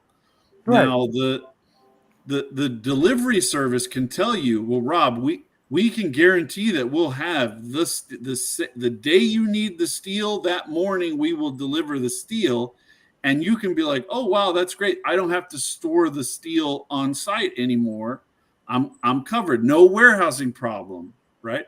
But you're just trading one thing for another. Now you have a risk of, if they fail to deliver, you'll have a day where all your workers are there and they can't work because there's no steel.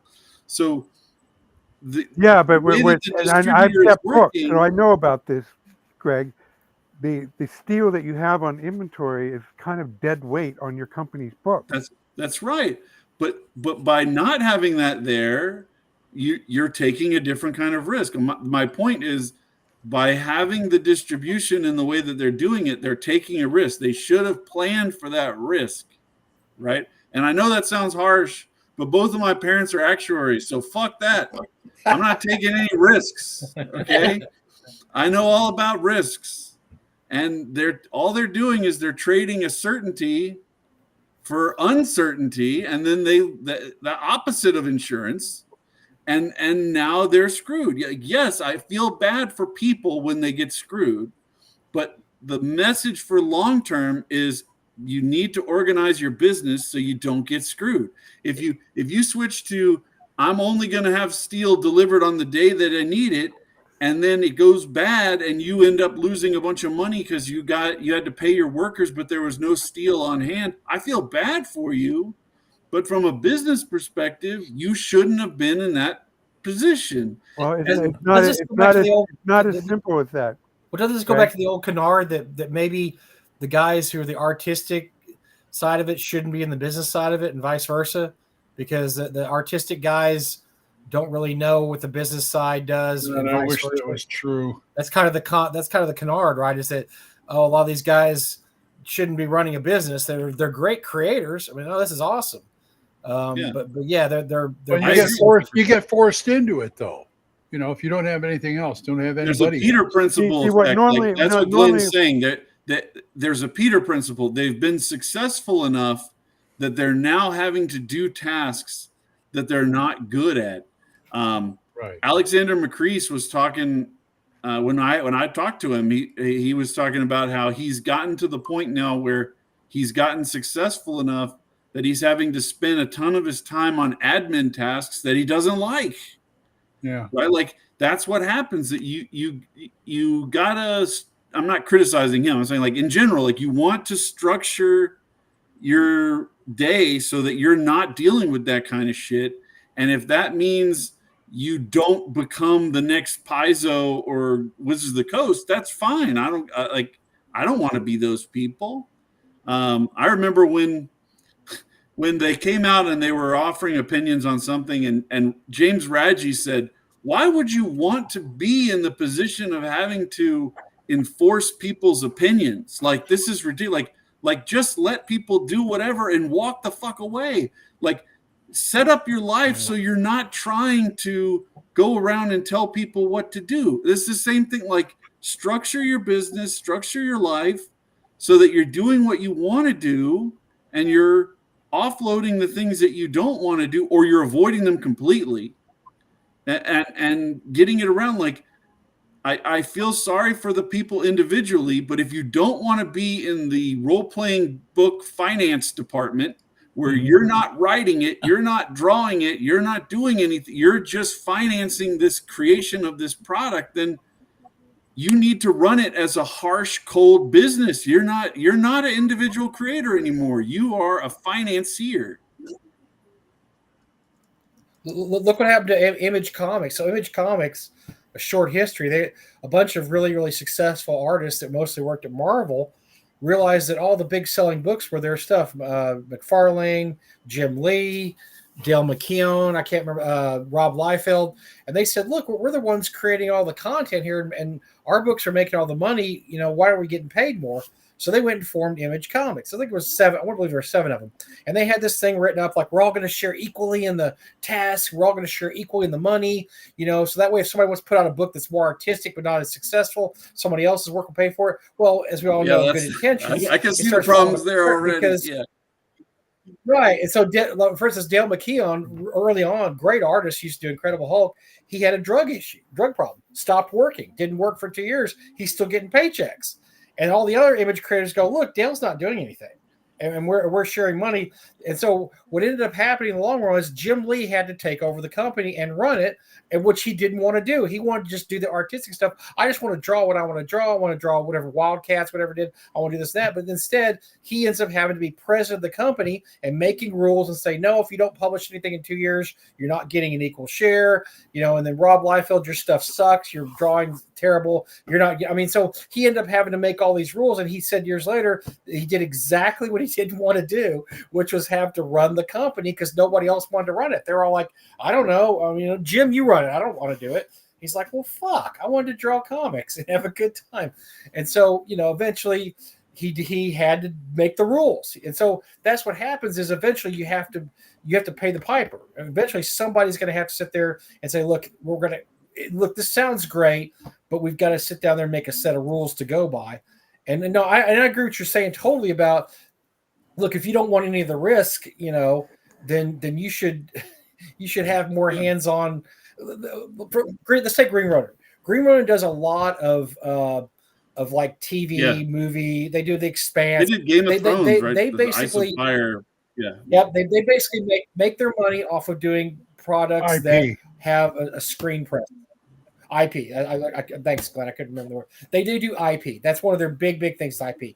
IP has built-in issues. For number one, you're paying the IP license, right? So you have to pay it, and then when you stop paying it, you can't publish anymore. So the minute they stop paying the Expanse IP license, there's no more Expanse products coming out from Green Ronin. That's when your Judges Guild license ends. Yeah. You got any experience with that, Rob? Let me think. Yes, fuck yeah. During the D20 era, I remember when they would say that when Wizards were putting out D20 Star Wars, they had to put out like a new core rule book or something every year because Lucas wanted them to. Because here's what I'm changing in the Star Wars universe, and I want the game to reflect what's going on. So every year they had to print a revised core rule. If you ever wondered why Star Wars, if you ever wondered why Star Trek and Star Wars IPs change so often, companies, this is why, because they have very onerous terms. Star Trek, they've just become middleman financiers because it's they're middleman. They're taking a higher level financier who wants to finance a product, and they're taking over the management of the financing of the project for the higher level financier. That is a shit position to be in. I would not want to be in that as a business person. Yeah, I would never do an IP product. I just think there's so much involved with that. Like I said, and if you look at the companies that have to deal with it, like Glenn said, you don't want Lucasfilms having to call you every Monday and going, by the way, you can't put this in the book. You got to take this out. You can't have this character class. I mean, you don't want to do that. Star guys, Trek do not underestimate passion. Okay, I mean, out of all the science fiction IP Green Ronin could have done, I'm sure they picked The Expanse because they were huge fans of The Expanse. Right. And, The Expanse wasn't that IP, it wasn't that big, and they could have done something else, but they chose The Expanse. They pursued The Expanse, and evidently the authors liked them because they wrote fiction for the line. Right. But it's only as good as long as you're paying the IP license. The apple that the snake picked was very tasty looking, Rob. But that doesn't mean it's a good apple, okay? It doesn't mean you want to pick that apple, okay? Just leave it alone. I mean, in contrast, Paizo, I guess they do everything in-house. They don't do IPs. They own all their material. I mean, so Paizo would be an exactly different way of doing things than Green Ronin does. Because Paizo, they have all their writers in-house. They have all their artists in-house, blah, blah. They own all the material. Now, they don't pay their writers and artists anything, as we found out a few years ago. They're all living in communes, in huts along this coast in Seattle. Kind of like Disney employees. Housing. Yeah, basically. But they do it differently, so they own their own material, which seems to me they're in a better position. Kind of company that I like to lecture me on exploiting other people. Well, I can tell you. Well, don't worry, Greg. You'll have to exploit someday. Don't worry, Greg. But I played a little bit of devil's advocate here, but really my position is almost exactly like yours, Greg. In fact, and you will encounter this, so I'm giving you the heads up. But somebody will come to you at some point and ask you to publish their stuff, and I had that several times over the years, and I've always said no. Now it's helpful. I talk with them to say, what's your idea? Okay, this is what you need to do in order to get out. Oh, get it out. And a few of them were like, oh, I don't really feel comfortable doing that. Okay, well, here's some people I know who do take people on and help them publish stuff. Why don't you go talk to them? Because I'm not interested in being like you said, the money guy. I don't want to be in that role. Yeah. And I I'm don't know if very you know. happy with working on I my think Eric project. knows him. A friend of mine, David Right. Perzabilla. You know who that is? Yeah. Oh yeah, He David P. Yeah, wrote an I can never expansion pronounce to his one of last name. my to Terra Invictus, one of my books, the Ambition and Avarice version, and he had written it, and he didn't have a publisher account, and so I set it up under Chubby Funster for him. But I showed him how to use InDesign. I gave him templates to do stuff in Shadow Dark when that came along. We started, and then now he has got his own publisher account, and I'm looking to see how to transfer it over to him. I'm not sure if I'm going to be able to transfer the product to him or just I Did have you to ask take it customer down and he has to put it back up. Yeah, but Wait a minute, Greg. Did you ask customer relations yet? I've sent them an email, but I haven't gotten anything back yet. Really? But They always respond to me quickly. it was maybe they did. I've been getting a lot of email. Anyway, it's not a huge burner item for right. But anyway, so there's not enough money to make it super important to fight over. But my goal is for him to just use that as as a stepping stone, and then he's going to be on his own. But I agree. I don't want anybody to be a Chubby Funster author, except me. I have a hard enough time getting along with myself and getting things done that I want to get done. I have to take the ADHD meds so that I can get myself to do the things I want myself to do. And so there's no desire there, but I think that what I'm not saying like this is like my astute observation uniquely, but I think that these guys get into these positions where they're financing product that they no longer personally are writing. They may like it, like you said, like, oh yes, Expanse, I love the Expanse, but at some point, like the work has gotten bigger than their own personal bandwidth. They're contracting everything out, and I think the trick is to not do that. What was the discussion? There was the discussion about North Texas this year, Mike, about how big we're going to expand the number of tickets by 100, but you don't want it to go over a certain amount because then it will become unmanageable or pain in the ass or We whatever. don't want to hire anybody. Yeah. And so you Yeah. have to, well, where's that sweet spot? You find the sweet spot. You're like, okay, Yeah. how many people can we deal with without having to go through these extra measures of hiring staff? And like you said, that it's not a mom and pop organization anymore. It's a big convention. And that's the same thing with anything. You have to recognize those boundaries, and you don't want to go from being Tolkien to turning into Random House. Like stay Tolkien, keep writing your thing, doing your thing. That's what's made you successful. Don't Peter Principle yourself into management where you hate it and it's misery and you're making a little bit of extra money. Like choose yourself and do what makes you happy. Don't get sucked into don't become a financier unless you really love it and you're good at it. Although I will say that Jim Lee complained about being president of Image, but they were making millions of dollars. So he was I mean, they made enough money that McFarlane was going out there buying. Remember, he was buying all the baseballs that were hitting the home run year. He bought every Barry Bonds baseball for like $1 million, which, by the way, they're not worth a tenth of that now. But so yeah, those guys were making millions of dollars. So he was like, okay, well, I'm going to complain about it, but I'm still pulling in a $6 million check every year. So this really sucks. It really sucks. I'm a manager now, but oh well, look at my paycheck. So there's a trade off. There was a trade off there, definitely. At some point, though, like how many years of making $5 million, $6 million do you need before you're like, okay, I'm good, and I just walk away? I think there's people who just can't walk away, right, because of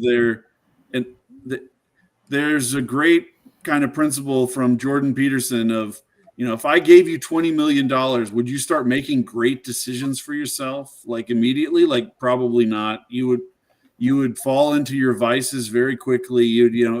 Giving yourself a ton more money is really not going to make your life better. What would make your life better is living according to the principles and the way that you want to live.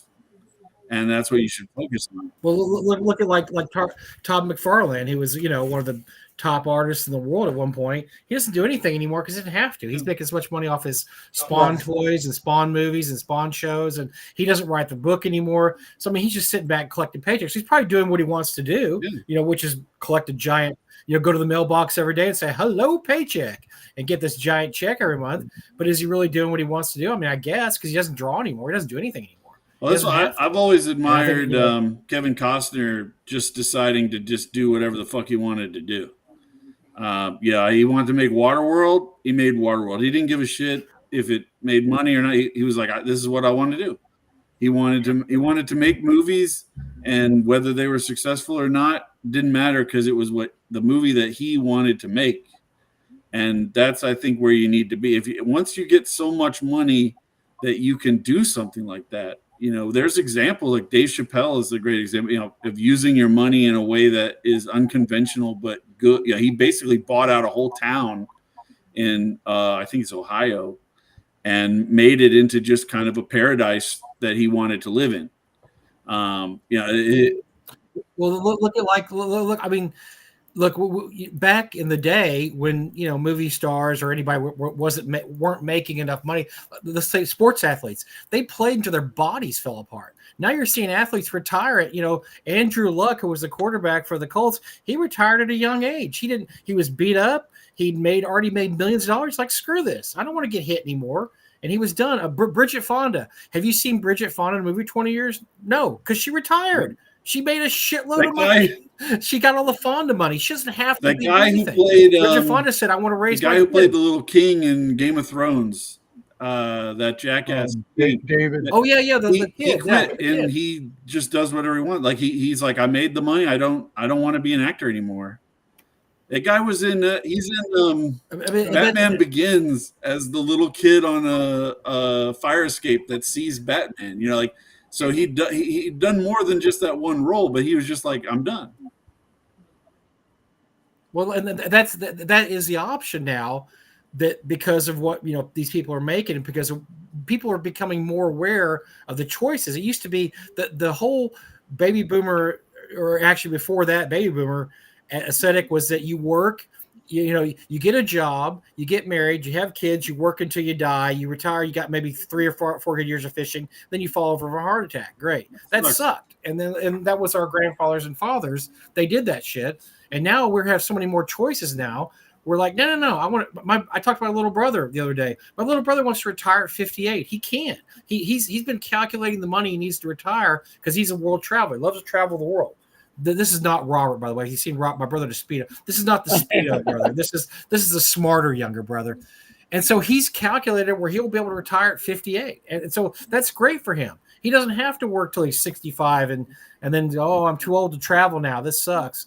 Our society and the way we do things now is making it more make it easier to make these kind of decisions and do that kind of thing. And also people are realizing that our goals aren't the same goals of our fathers and grandfathers before that, which was, you work till you die. There wasn't any leisure time. Like, we have so much leisure time now. It's ludicrous. I could quit doing everything and I would never be bored the rest of my life. I've got so many games, books, comics, TV shows, streaming. I've got so much stuff, travel. I would be fine never doing anything again except for just indulging myself in my collection and things I want to do. You're just going to watch Sex and the City over and over again. It's fine. We understand. I haven't watched it. I haven't watched the episode yet. I'm still going to watch the whole series though. Now I've got to start the series. I'll start the whole thing. And Rob left because he's going to go check the collection. Make sure he's making sure I got too many TV shows to watch, so I don't worry about that. See, Glenn's always sending me his old DVDs, and I'm like, they're piled up now because I don't even have time to watch all the DVDs that he sends me because that's just the way we are now. We have so many other options for leisure activity, and the games games again. Look, I would love to play a game every day. I'd like to have Boot Hill on Monday and Gamma World on Tuesday and D&D on Wednesday, and Top Secret on Thursday, and I don't know, then just have a long weekend of doing something else. Oh yeah, yeah. Got to get a Gangbusters game in there somewhere. And a Get some Starfighters Shadowrim game. in there, buddy. Yeah, well, yeah. Got to get Shadowrim. Got to get. Right now, I'm on Red Dead Redemption 2, which is the greatest game ever. Greatest game Gary ever Lewis made is on me by to far. make a Red Dead Shadow Dark. Oh my God! Red Dead's. If you've ever played Red Dead I have. 2, It's fantastic. it is absolutely it's the greatest game ever written. I mean, the writer's just magical. It's just the writing's magical, and the whole sandbox world is magical. Yeah, if you did a Red Dead, you need to do a Red Dead Redemption sandbox, Greg. That would be awesome. I don't know, your audience might not be big enough though. It's a problem. I mean, there's a lot of people that love the Western genre, but I don't know if there's enough out there that one of the reasons why I play- went to wanna play Kickstarter for this project that I'm doing next is because it's vampire based, and most of my existing audience is classic OSR. And even though the pitch of the game is running a vampire game in an OSR style that feels like a dungeon crawl, I know that going through Kickstarter will open up the marketing a lot more to people outside of that niche. But and by the way, we're going to have you on. Yeah, I'm trying not to bring it up as much because I'm going to be spending like the next month talking about this. So it's just I think going back to my original thing is it's not about getting everybody in the universe. I think even if you were just within the existing OSR right now, there's enough money if you work consistently and you produce really good product to make a living in there, right? To make a comfortable living, but you got to do it without becoming a financier who's moving product on credit. That's all. That's my only critique. And I've said multiple times, I want to reiterate, like, I feel bad for these people. I mean, as people, but in terms of business, I don't feel bad for Disney when they step on their dick as a business. If you're a business, you need to be running it like a business. You need to be taking the appropriate steps to make sure that you're not going to go bankrupt because you put all your money into making a live action version of Ariel, whatever. It sucks. Like you don't. Disney has lost more money than I would need to live the rest of my life in perfect happiness. Like, it's crazy how much money they've lost. But Disney is one of those companies. I'm not crying not about too it. much That's Disney. They're still doing business the old way, and they need to smarten up or have some stockholders start talking to them and say, look, you don't need to make $500 million movies anymore. That era, that was a very short window. That back when Marvel movies were making $1 billion, we may never see that. Marvel movies kind of leveled out. Now, they have movies now that are making. Look, the last two Marvel movies made $400 million and lost money. That's ludicrous. Because the movies cost $250,000 to make. That's or $300 million to make. You can't run a business like that anymore. Disney's the same way. The last two Disney movies have cost too much money to make, and they're not making the money back. They're making money back. No. They're making enormous amounts of money. I mean, $500 million is an enormous amount of money, but when that doesn't pay for your movie, you gotta stop the league, especially like in Star Wars. Oh my God. What in every 5 things they make in Star Wars is good,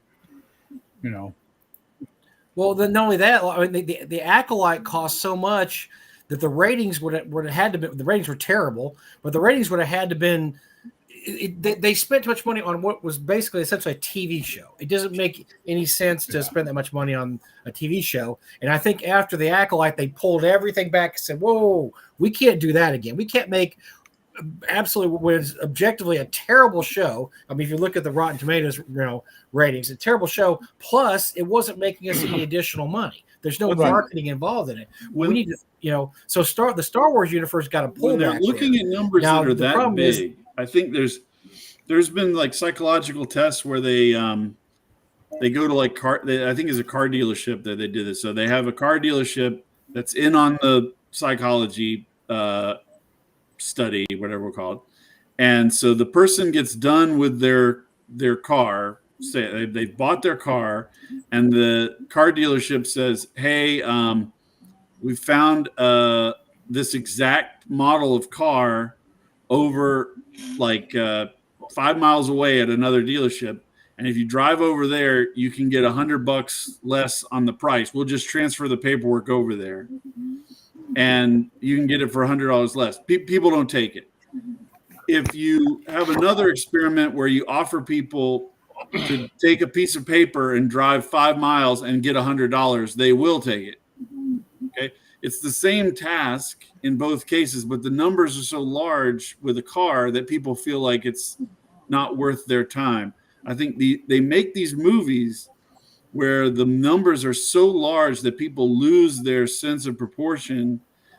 You would much rather make a $1 million movie that brings in $100 million than make a $400 million movie that brings in $450 million. You make almost twice as much money by making the $1 million movie, but they want to make the $400 million movie because it feels like they're more powerful and great, but they're still only making $50 million profit, when if they made the $1 million movie, they'd make $99 million profit. You know, like, if they'd shaved $100 million off the D&D movie, it would have been a boffo success, because it made money. The D&D movie made a lot of money. It just didn't justify a $250 million budget. It would have justified a $150 million budget. It would have been so the difference between success and failure, they probably spent too much money on CGI in this scene and did this scene too well and this and that. Whereas if they'd knocked, $100 million, $50 million off it, it would have been a great success. Everybody would talk about, man, what a great success the D&D movie was, instead of, it made whatever 300, 400 million, but it didn't make its money back. So, it was a failure. And it really wasn't a failure, because if you look at the Netflix, numbers on it, it's one of the most streamed movies out there. Everybody loves that movie, and it should have been the start of a good movie. It's in the category. I think there's a lot of movies that are in this category for men.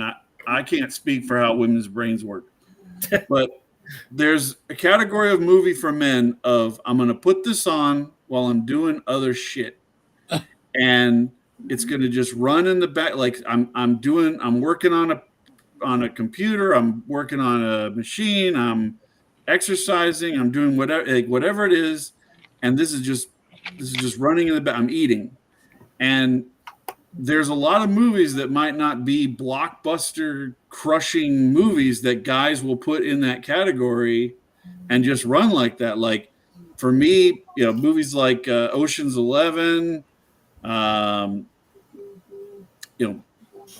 I'll do that with Marvel superhero. The D&D movie, Die Hard. I can throw a Marvel superhero movie in the background. Braveheart, Gladiator, some movie like that. I'll just put that on. Like this. Yeah, I don't need to watch it every time. I'm not a horror guy like you, Glenn. Well, I'm not much of a horror guy, but I like bad films, trashy films. Oh, okay. But I'm like more for a long time, of a grindhouse kind of guy. For a long time, for me, it was Talladega Nights. Oh, yeah. Talladega Nights is not an artsy piece that costs a whole bunch of money to make. Like it's just a regular ass movie. And the idea that you would need to put $450 million into a budget, when as long as it's well written, it could be a background movie. You could make a lot of money doing that. I had to have back in the 80s. My girlfriend and I had to have something to watch during dinner, and we had one cable channel. And they always run Big Trouble in Little China and Buckaroo Banzai. Guess what we watched every night for dinner? One of those. So yeah, that's what I'm saying. Like, I think there's just a whole category of movies that a lot of guys would, if you just walked into a room with other guys and that movie was on, it'd be totally cool. People could just sit down and watch it. They don't care what it is. You're not there to watch the movie. You're doing other things. You're hanging out with your friends. You're playing D&D. You're fixing something. You're playing even you could be playing a video game and have this running over on the TV or whatever. I never understood that. That drives me crazy. What? To have something running on the TV while you're trying to do something just drives me crazy. I think it's a hearing thing for you, probably. Well, it's more of a I'm falling asleep type thing. our Christmas movie, my brothers and I would all get together for Christmas, our families, and our Christmas movie was Heartbreak Ridge. We every Christmas we watch Heartbreak Ridge, and of course, it was just a movie that was on in the background. We all be three sitting in there, and we talk about our year and what's going on, this and that. And meanwhile, Clint Eastwood's shooting up Grenada. It was awesome. I've been over to so many friends' houses who run a movie for folks, or they're watching. I come over in the middle of the movie and I see this and that and the other thing. I've had so many friends do that there's sometimes, have you seen this movie? I think I've seen the whole thing. I've ordered 5 friends and they were running it, but I got different. So yeah, I guess I saw the movie. Aliens is a big one that too. I can Yep. any part of Aliens, I can just throw it on, and if it's on the TV, it's a stop down. I just leave it there and watch Ripley shoot up a bunch of aliens. It's awesome. Aliens was in our minivan for like 4 years. My son just watched it. He would just sit in the back and watch it over and You over raised again. that kid right. You raised that Clips kid about right. it, whatever. He didn't care. He would watch it for 10 minutes on the way to the store and turn it off. Whatever it is, he watched the shit out of that movie. That's a good dad. That's a good dad right there. And old TV shows are good for that too. I got a whole box set over there of the complete Red Green show that I popped in an episode every once in a while. Well, I'm trying. Do you need every episode of the Red Green Show? Because that gets pretty repetitive after a while. I already got it. But do you need them all? Do you need every episode of the Red Green Show? Yeah, I think now I do. Now I do. I didn't before. I gave the old set to Eric. Okay. Yes, you did. Yes. By the way, folks, we're hitting the 2-hour mark. We're having a great time. However, this is my second live stream in a row. I know. They'll never make the Somebody's Discord. bladder just. No, it's not even bladder discipline. Explode. Rob saw me get up before this one. I took care of that. I'm just ready to fall back asleep. I thought you were living the life. Maybe you shouldn't be cheating on this stream What? with other stream. Maybe the other streams Hey, should be cheating on this. listen, it was a scheduling thing. What can I say? Quick notes. Glenn and I are going to be on Sunday. I got to lock down the time. There may be a Gamers Health late on Sunday in the evening because I'm at a 4th of July week later party tomorrow afternoon, and it's not Long Island. It's Jason. I was going to say it's Jason, right? Yeah, it's Jason. I'm not. Is he going to run any I'm not going games? to be home at a decent time. That's all I'm saying. He'll probably be running games. Folks, the QR code in the corner, which I didn't know Restream allowed me to do, but apparently it does. That QR code is if you want to become a member. And we do appreciate it. I can't even see it because it's underneath the live button. Yeah, the live thing for me. Yeah, but I'm they not don't see joining that. your They don't channel, see, buddy. They don't see that part. Okay, I Go to North Texas RPG Con. I could have put it by Rob, I guess. Does it allow me to decide? No, I can't decide where it goes. No. All the Godzilla films. I did want to say to RPG Grandma in the chat, I would love if my wife wanted to watch all those films, but that is not the case, man. Oh, man. So, folks, thank you all. I really do appreciate it. Thank you to Mike. Thank you to Glenn for dropping in. Good night, folks. Unscheduled times. Rob, I think you picked up an extra sale or two on your Kickstarter. Yeah. Check that out. Chubby, we're going to have you on, 2 weeks? The schedule is on the computer that I burned the Oh, motherboard. I think No, I have to pull we have these that together. I think it's the 30th. I think it's my birthday that we Oh have yeah, you we do. on. It's the 30th. You're on the 30th, yeah. So Right, so, the Kickstarter's preview is going up on Tuesday. by the way, folks, I And- started giving it he gave me a preview copy. I started giving it a once over, and it is very well done. Not my genre, but I'm tempted to play it because it is presented very well. So you don't have to be a vampire aficionado to delve into it. It's not saying it wouldn't help, but it looks pretty well done. I think Greg did a great job with it. Just saying. Thank you. So the preview's going to go up on Tuesday, the 15th, and then I'm actually going to go live on the 29th. Awesome. And then I'll be with you guys the next day. So It's a beautiful thing. We're ready to roll. and Nice. I think I've got a really great video that I put together. Eric's seen the video, Rob's seen the video. Oh my God. Very well done. I think we're gonna get a little wider distribution than the normal OSR reach that me and Rob have been able to hit a lot. So I'm hoping that it'll bring in some new blood. And I'd love to be able to have people come in who are Vampire the Masquerade fans or just brand new. They like vampires and they just like Shadow Dark can appeal to somebody that's never even played role playing games before. You know, like oh, Greg, they just want to play monsters with superpower and kick people's ass.